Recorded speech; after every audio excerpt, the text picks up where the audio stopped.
अस्सलाम वालेकुम। कैसे मिजाज हैं आप लोगों के? यकीनन ठंडे ठंडे होंगे, मौसम जो लाहौर का अच्छा हो गया।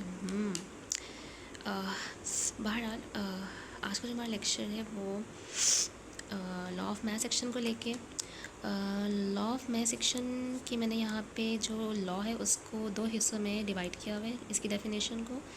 और जो पहली है वो हमें ये बताती है कि किस रेट पे सब्सटेंस जो है वो रिएक्ट करता है, वो डायरेक्टली प्रोपोर्शनल है एक्टिव मासेस के। डायरेक्टली प्रोपोर्शनल से कहते हैं बेटा कि जब एक क्वांटिटी बढ़े तो दूसरी क्वांटिटी भी इंक्रीज़ हो रही हो, तो वो होती है डायरेक्ट प्रोपोर्शन।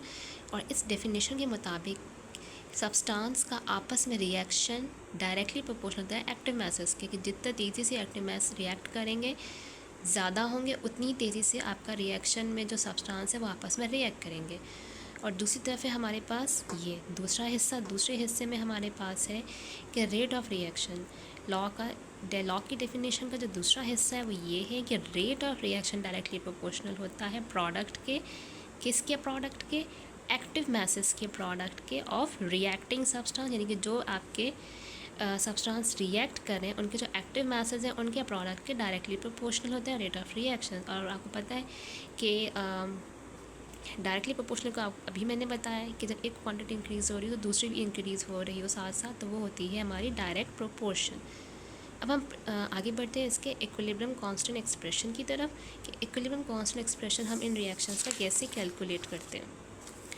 देखिए जी, equilibrium constant expression basically derive ही हुआ है हमारे पास लॉ ऑफ मैथ सेक्शन के बाद। और ये क्या होता है, प्रोडक्ट ओवर रिएक्टेंट। ये आपके पास इक्वेशन है, तो ये आपको पता है बेटा प्रोडक्ट्स होते हैं, ये रिएक्टेंट्स होते हैं। तो प्रोडक्ट्स ऊपर आते हैं, रिएक्टेंट्स नीचे आते हैं। और ये जो साइड पे है ये बेसिकली मोल्स हैं, मोल्स जो हम यूज़ करते हैं for balancing the chemical equation. ये आपके मोल्स हैं और ये आपके मोल्स पावर बन जाते हैं पावर बन जाते हैं।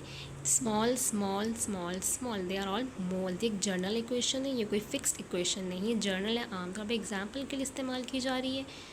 और इसमें ये आपका प्रोडक्ट्स है, ये आपके रिएक्टेंट्स है, ये प्रोडक्ट आ गए, ये रिएक्टेंट्स आ गए, और इनके जो मोल्स हैं ये पावर की शक्ल में ऊपर आ गए। अब हमने ये देखना है कि इनको हम इक्वेशंस पे कैसे अप्लाई करेंगे।